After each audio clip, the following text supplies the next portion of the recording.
Tantor Audio, a division of Recorded Books, presents The Headmistress by Milena Mckay, narrated by Abby Craden. Courage is the most important of all the virtues because without courage, you can't practice any other virtue consistently. Maya Angelou. Chapter 1 of Dragons and Wishes. The light from the street lamps trickled into the small hotel room in silver threads, impeded by the hastily drawn shades, marking the bed and the figures entwined on it with lines that seemed to separate reality from imagination. If this was a dream and Sam was to wake at any moment, she hoped she'd remember every sensation. How the skin underneath her lips glimmered eerily with a sheen of perspiration, and how the body under her fingertips moved, graceful even in rapture. Making another memory, she lowered her head again, choosing to keep her eyes open and to watch the havoc her mouth wreaked on her lover. Her lover, whose spine was arched back, head thrashing on the scattered pillows, body taut as a bowstring. Her lover, who let out a sensuous moan that tore open something inside Sam. Her lover, who was undone by Sam's lips and Sam's tongue, and who grasped at the ruined sheets in a futile effort to stave off the sensation and to keep herself from the precipice. All for naught, for when the climax overtook her, like an arrow from that bowstring, Sam set her free. Unable to behold the sheer beauty in front of her, Sam surrendered and closed her eyes, still hoping to remember everything. Thank heavens! I thought this school year would never end. The brats are gone, and it's time to celebrate. Joanne Dorcia's excited voice sounded loud right next to Sam's ear, jolting her out of her reverie. 3 months, and Sam still got lost in thought, remembering the tiny hotel room and all the things she had no business keeping this close to the forefront of her consciousness. She wanted to roll her eyes at her own foolhardiness, if not outright stupidity, and turned her attention to her colleague. Here she was in the middle of the end-of-year party held, as usual, by the illustrious headmistress at her cottage, a stone's throw from the school itself. And instead of focusing on the things at hand, such as the rather decent whiskey she was clutching, Sam's mind was miles away. She tried to subtly shake her head to dispel the treacherous memories and focus on the present. Joanne, her erstwhile friend, mentor, and for all intents and purposes mother figure, was grinning and enjoying herself, sipping on her own drink. Sam willed her brain to function and tried to form coherent words. What was that? Brats? Hush, Joe. They will think you hate the children or dislike being a teacher here at Dragons. Plus, didn't you win the sweepstakes when Sky Blue took all the awards this year? You should be thrilled. She recalled the ultra-competitive finals of the lacrosse and soccer championships, where Sky Blue House had claimed glory in the dying seconds of both games. Sure, it devolved into a brawl, as these things usually did, with the girls as animated and excited as they were. Still, it had certainly been much more interesting than their total domination in the debate club she herself chaired. But Sam would take that observation to her grave. As far as her public stance was concerned, debate club ruled and was the absolute best and most riveting activity in the academy. If she privately enjoyed cheering for the Sky Blues during their sports competitions, no one needed to be the wiser. And if under duress, she could always tell them she'd been a Sky Blue once upon a time herself, when she had attended Dragons and worn the Dragonette uniform. I am thrilled. For a second there, I thought Amber House would beat the Sky Blues in the soccer championship, but your house persevered, little one. Sam had to smile at the old nickname that tended to pop up every time she and her friend found themselves alone. Joanne had called her that when she was 5, and still did so now that Sam was almost 30 and no longer little by anyone's stretch of the imagination, standing at a pretty commanding height. In fact, just the right height to have looked directly into those intriguing eyes, and to not have to bend her head to kiss those sensual full lips that night 3 months ago. Where do you keep disappearing to, my girl? Joanne gave her a knowing gaze, and Sam suddenly felt like she was 5 again, and Joanne had caught her with jam smears all over her face, despite claiming that she had not been down at the kitchen stealing blueberry pie filling. Ah, Joe, nothing. You've been acting like this ever since you came back from that conference in New York. 3 months ago, was it? Spacing out, daydreaming. What has gotten into you, Sam? Or should I say, who?" The older woman's eyes were twinkling with mischief. "Oh, my God!" Sam's scandalized hiss made Joanne laugh out loud. "Girlie, you are forgetting that I listened to you go on and on and on about Abigail Hodges when you were 15. That was all you talked about. Her hair, her smile, her eyes, her—" Joanne made a demonstrative move with her hands in front of her chest, and Sam all but choked on her whiskey. "Shh, Joe!"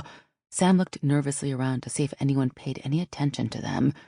But with the party in full swing, she could count on relative privacy. Still, her sexuality wasn't something she wished to discuss around her colleagues. Someone will hear, and I have never mentioned her attributes. Always a worrier, little one. People are too busy getting drunk to care about us. You were easy to tease then, and you are easy to tease now, Sam. Joanne chuckled, obviously tickled pink by having the upper hand over her protégé. Sam pouted at how easily she was still falling into these situations with Joanne. She loved her like the mother she had never known. But damn if it wasn't just a touch annoying that Joanne could still read her like an open book. Jokes aside, I worry about you. You haven't been yourself lately. You can beat around the bush all you want, but you are broody. You spend way too much time on that cliff of yours where you think nobody can see you and your head is somewhere else. Or is it your heart? Nether regions? Sam groaned and hid her face in her hands as Joanne simply laughed at her again and gave her a brief hug. Okay, I will stop teasing you. But we are not done with this conversation. Not by a long shot. Something clearly happened in New York.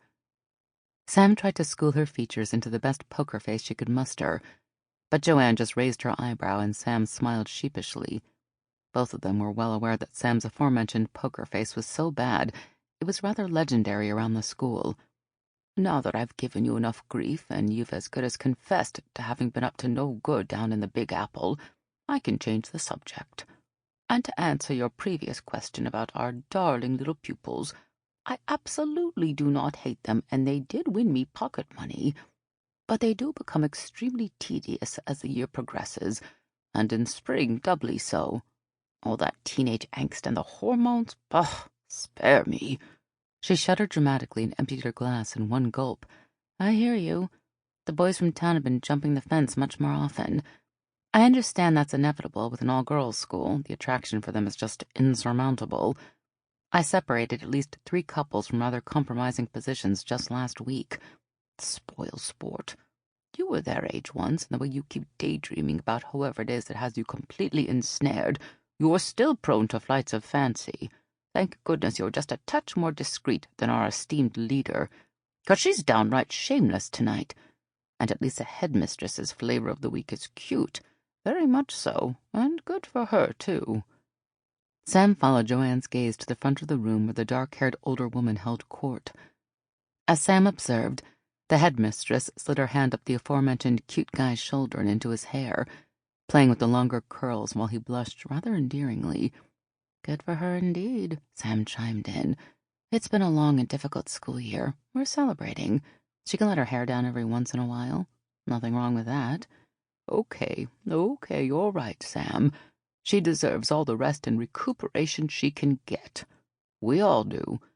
I have to say that I'm quite envious of how flirty she is tonight, and it feels like she really doesn't care who's watching. Perhaps the end of the school term is affecting her much more strongly this year. Of relatively small height, with astute blue eyes and a pale complexion, Orla Fenway's appearance was a proud reflection of her Irish ancestry. A champion brooder with the ability to drink anyone under the table, she was also a well-established published poet in her own right, which seemed par for the course for her countrymen. Headmistress Fenway had taken over the helm of the once prestigious and exclusive Three Dragons Academy for Girls 20 years ago, and had kept the school from falling apart around her with the sheer force of her will, a firm hand, and probably a prayer or two. She walked the very thin line of dwindling funding and outrageous demands from a fickle and tight-fisted board of trustees, and it took its toll on her. Joanne was right. She looked tired, worn around the edges, and something in Sam clenched at the thought of her mentor and good friend, not projecting her usual air of confidence and infallibility. As if sensing her unease, Joanne placed a hand on Sam's shoulder with surprising gentleness after pretty much teasing her the whole evening. "It's the end of the year. We are all tired. It's to be expected." Sam gave her a lopsided smile, grateful for Jo's attempts to assuage her anxiety, but they both knew something was off. Yes, Orla was a notorious flirt and went through men faster than anyone else in Sam's acquaintance, but her behavior was still rather unusual, for she was normally discreet when discretion was called for. Orla wasn't just a headmistress and an educator. Her formidable style of teaching had inspired Sam to pursue pedagogical studies herself.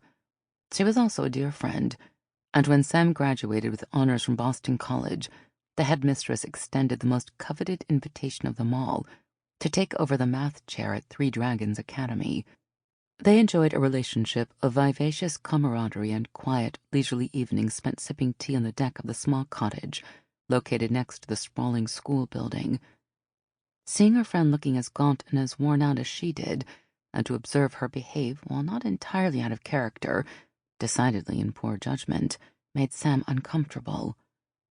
Despite Joanne's quiet assurance, she kept watching Orla circulate from one group of guests to the next, often returning to continue her overt flirtation with the young, handsome man from town. Under Sam's watchful scrutiny, the headmistress, as if sensing that she was the subject of discussion, approached in a cloud of her signature scent, roses.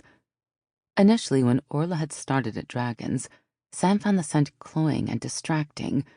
With time and familiarity, she had grown to appreciate the strength and reliability of the flower. You could always count on a rose to be what it was meant to be, no more, no less, the centerpiece and attention-grabber of any room.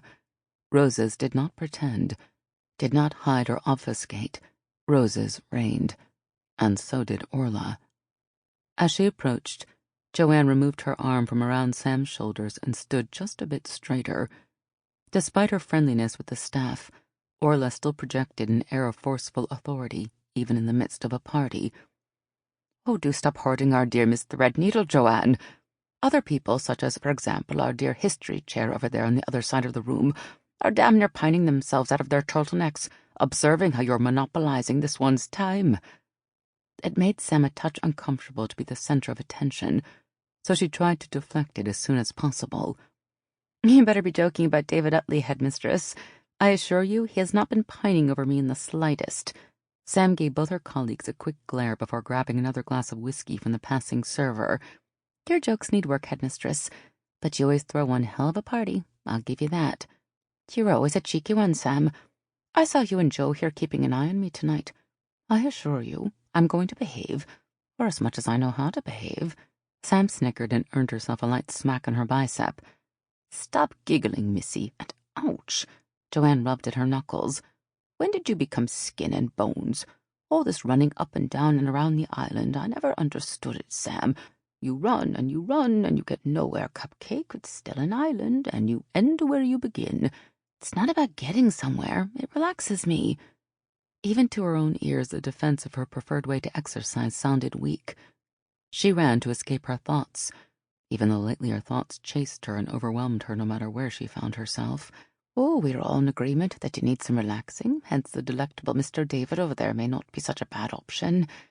It seemed that Joanne wasn't the only one who made it her mission tonight to tease her as Orla smirked and gestured again toward David Utley, who was lounging by the far wall, ever the removed observer, watching the three women from behind his horn-rimmed glasses. Before Sam could roll her eyes or protest at another gauche attempt at matchmaking, Joanne elbowed her in jest, clearly amused at Sam's predicament, and Orla raised her hands at their roughhousing. Children, please, this is a party, not a sandbox at recess. I enjoy your jokes as much as the next gal, but for the love of God, keep it more or less civil before you scare all the handsome boys away." Orla rubbed her forehead, and Sam's look turned to concern. Her unsparring with Joanne was par for the course, and in fact, they were notorious for their silly banter, something that was enjoyed by the entire school as it livened up their monotonous days. But Orla looked like she had a nasty headache that was giving her a lot of trouble. "Before you go mother hen on me, Sam Threadneedle, it's just a headache. I will leave you and your partner in crime to your shenanigans, since you're bound to make it worse. You two keep each other in line enough to remember the teacher-staff meeting tomorrow at the mess hall. And before y'all give me more of a headache over the unusual choice of venue for an official gathering, I just want to have coffee and eat a muffin in peace with my friends and colleagues before the end of the year. I don't want to be surrounded by the townies and the racket of the pub, and I will have to clean my cottage for a week after you all depart later tonight. So the mess hall it is. Now allow me to enjoy the company of someone who is hopefully much more fun than the two of you dears. Sláinte." They watched her swan away and exchanged a puzzled look. Sam knew Joanne was just as surprised by the behavior on display from their normally unflappable leader tonight. Come to think of it, Sam tried to remember the last time she'd seen it interacted with Orla. Not in the past 2 weeks. The headmistress had been in Boston in consultations with the Board of Trustees, a select group of people entrusted to steer Three Dragons Academy and its students, as their school motto suggested, along the vis novis, the Latin term for new ways. Sam often wondered what had stood behind choosing a radical motto like that in 1810. It must have taken considerable testicular fortitude on behalf of the founders to decide to go with it, especially for a newly established private boarding school for Protestant girls. Or it was yet another thing about dragons that wasn't quite what it seemed. Its first charter was overwhelmingly conservative, even for the time of its inception. Still, the motto had been so apt because women desperately needed new avenues back then. Not that a lot of women couldn't still use all the help they could get to pursue new paths towards knowledge, education, and fulfillment today, Sam mused. And despite the charter's conservatism, the school had always had the heart of a rebel. Since Joanne had been pulled aside by an acquaintance whom Sam only vaguely remembered, she looked at the assembled group of friends and colleagues, trying to determine what her next course of action should be. The party was still in full swing. She could hear the PE teacher, Jen Rovington, attempting to convince her husband to do a jig with her, and several other teachers were already having a blast on the dance floor. But despite the joy and camaraderie around her, Sam felt the walls slowly closing in on her and the air getting sparser and sparser. What she needed was solitude, if only because she kept retreating into her own thoughts and finding them in disarray. She felt uneasy, and not just about how out of character Orla was acting. Premonitions weren't something she believed in. She was a scientist, a math nerd, and gut feelings were distinctly unscientific. And yet she felt discomposed and out of sorts for no particular reason at all. She wasn't entirely sure it was such a good idea, all things considered, but when in doubt, Sam Threadneedle oftentimes chose to play turtle, disappearing into the safety and peace and quiet of her imagination. It happened a lot these days, especially since she'd returned from her trip to New York and had seemingly left her sanity in the small hotel in the heart of Manhattan. Sam exited the cottage and looked around into the evening dusk. In comparison to Martha's Vineyard, Nantucket, or other islands off the coast of Massachusetts, Dragon's Island was small and utterly unremarkable, and that was fine by Sam. Dragons did not get the tourist crowds the other islands got, but they were better off for it in Sam's eyes. Around her, the school grounds lay in eerie quiet, sheltered from the ocean wind and the town's prying eyes by 3 massive cliffs, bearing the names of the legendary dragons, Amber, Iridescent, and Sky Blue. Fairy tale had it that once upon a time, in order to escape from the minutiae and ruin of men, the dragons had settled on the island, retreating to live amongst its massive rocks. They sought peace, and they'd found it by transforming into the 3 cliffs that guarded the island on the east side, effectively protecting it from the fury and the clamor of the ocean.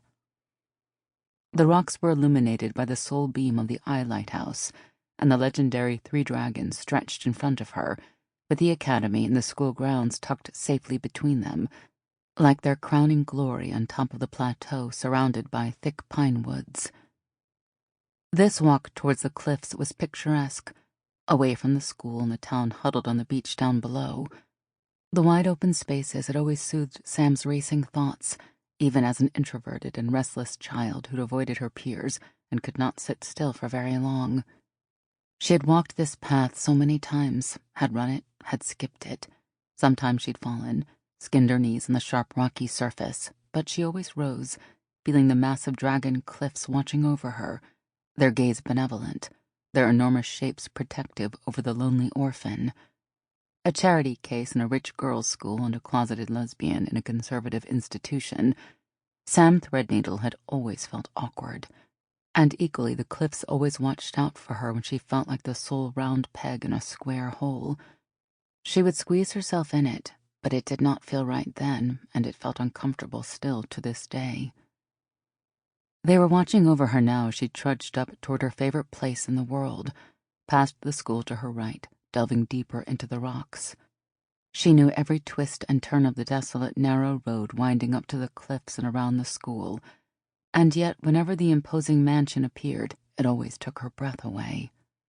As chiseled and elegant as the Dragon Cliffs were massive and brawny, the Academy reigned over the magnificence of nature as proof of enduring humanity and the fruits of its labor and craftsmanship. Yet these days very little was left of said magnificence or elegance of old.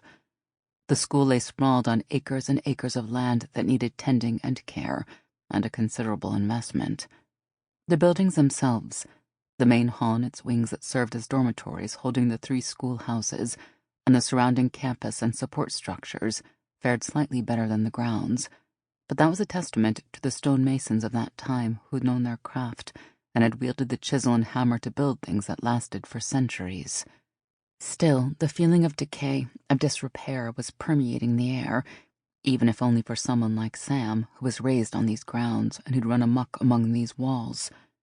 She could see the cracks, the gaping wounds in the soul of the school itself, not just in the sagging of a roof or the leaking of a ceiling. Perhaps it was a poor woman's allegory, but to Sam's mind, schools reflected society with great precision. With the American public at a crossroads, torn at the very seams of the fabric that made the nation and splitting further, the school had been undergoing the same kinds of changes over the years. The Board of Trustees remained largely the same, as the positions were occupied for life, then passed on to heirs along with all the other property, unless a person wanted to abdicate their responsibilities towards the school. To Sam's knowledge, nobody had ever resigned, as the role wasn't too onerous but very prestigious. Change still happened on the 9-person board, and it did not always lead to bigger and better things. In the past 20 years, these 9 people had slowly but surely choked the life out of 3 dragons, either with a tightening of the purse strings or, more recently, by trying to impose a stifling conservative curriculum. The latter changes materialized with the new trustees stepping into their role. They'd called it a return to the roots, since the school had begun as a religious institution. Nowadays, some of the decisions the board took made very little sense. Orla, who was progressive to the core, kept them at bay as best as she could. But even for someone who was as removed from the gossip about the battles the headmistress waged with the trustees as Sam was, she could hear the distant rumbling of an impending storm. Orla had not been able to gain much ground with the board in her tenure as headmistress in many aspects of the school management, but for much of her time at Dragons, she had stemmed the tide of the incursions into the school curricula and admission requirements, which meant there was a very tenuous détente that could blow up at any moment and cover the school, its 30 faculty and roughly 200 students with the debris of uncertainty. But the détente was also unsustainable because it was staving off any progress, leaving the school in quite a desperate state. Something would have to give, and soon. Sam took a moment to look back at the majestic building before turning towards the water, slowly making her way to the very edge of the amber dragon cliff. She raised her face, enjoying the cool breeze ruffling the flyaways from her braid and the foaming ocean underneath that was relentlessly trying to overcome the seemingly insurmountable obstacles in front of it. She understood the impetus. After all, that was what Sam had done all her life. Try, strive, overcome. This was her favorite place in the entire world, a secluded spot on the chiseled rock overlooking the enormity of the water, yet still sheltered from the storms and the destruction they brought. The structure of the cliff was thus that it created a sort of crevice where little Sam, as well as big Sam, hid her troubles from the world, rocked to safety by the roar of the ocean and the whistle of the wind. Her spot, as that was the only thing she had ever called the place, also had one of the most exquisite perks going for it. In spring and early summer it carried a distinctive fresh and sweet scent, as several evergreen shrubs and vines of wild jasmine grew along the rocks towards it. and that sweet perfume had always signified home, the only home she'd ever known. This unwelcoming place, this uneasy peace, even if the edges of it were consumed by so much uncertainty, made Sam inhale this scent with her whole chest and close her eyes at the almost painful familiarity of it all. No, she never fit in, but if she tried really hard, she could at least pretend that the wild jasmine bloomed for her alone. She reached into her messenger bag where the familiar weight of a book that she rarely left at home was just as soothing. The worn-out cover of The Light Princess, a centuries-old Scottish tale of a girl with no tether, no purpose, and no connection, felt comforting against her chilled hands. During nights like these, when she felt alone in the world, the book seemed uncannily similar to her own life. She swallowed the unexpected lump in her throat at the anxiety that consumed her, and with one last look around her at the amber dragon cliff, Sam whispered a quick prayer towards the dark and menacing skies above. She made a wish for change. Chapter 2 of Wool Gathering at Staff Meetings and Entrances Well Made. Slim, long-fingered hands were taking her apart, touch after skillful touch, stroke after determined stroke. She groaned and buried her face deeper in the pillow, biting through the material, no longer embarrassed by being on her knees or by being this loud, by being this utterly removed from her normal shy self. Was she the one screaming? She was probably keeping half the hotel awake with these obscene sounds. Sam tried to care, desperately tried to find in herself a sliver of shame at her reaction to that touch, but her lover was ruthless, and soon she lost all perception of her surroundings, except for those fingertips unerringly finding her center, time and again, dismantling her control, and with each heartbeat, pushing her farther past the point of no return. When she came to, her face was wet and gentle lips were kissing her tears away. Delicate arms surrounded her and Sam inhaled deeply, a faint scent of jasmine filling her senses. Sam sipped her coffee and tried to hide the creeping blush she knew would be tinging her cheeks behind the thick white mug. Why could she never control these sudden bouts of memories that would overtake her at the most inopportune moments? She smiled into the steam. Idiot. She hadn't been able to control her reaction 3 months ago, when she'd screamed after having one of the most powerful orgasms of her life, and time and distance certainly had not helped matters at all. It was true, what with Joanne constantly reminding her how distracted she had been lately, and just this morning, as she was getting ready for this staff meeting, she found a portrait in her notebook. In charcoal, her own face was looking at her, the resemblance striking, and the artist had managed to capture that very far-away look, the distracted one for which Joanne teased her mercilessly. It appeared that her mentor wasn't the only one who noticed her daydreaming, for her pupil, favorite troublemaker and brilliant artist in the making, Lily Easterly, had also cottoned on to Sam's spacing out during classes. The portrait had surely been done during their last math class when Sam had forgotten herself for a second, which clearly was enough for the astute and a bit too perspicacious and precocious Lily, because she had rendered Sam perfectly, down to the slight shading on her sharp cheekbones where, Sam was certain, a blush must have been spreading at the time. Lily had just started her freshman year of high school when Sam returned to teach at Dragon's, but especially in the past year they had formed an unlikely bond that went deeper, due to how different both of them felt in their rather uniform surroundings at times. Although the opening up was mostly one-sided, with Lily confiding her thoughts, her secrets, and her crushes to her teacher, Sam felt a deep connection to the girl. And if the portraits that Lily would occasionally sneak into Sam's bag or notebook were any indication, the kid certainly saw right through Sam, as scary a thought as that was. To distract herself from musings of being transparent to her friends, she looked around at the 30-odd members of faculty and support staff assembled haphazardly around the mess hall central table. They looked like a ragtag bunch, jeans, sneakers, and, oh God, Were those leather pants on Jen Rovington? Her sturdy frame did those skin-tight things. Sample complete. Ready to continue?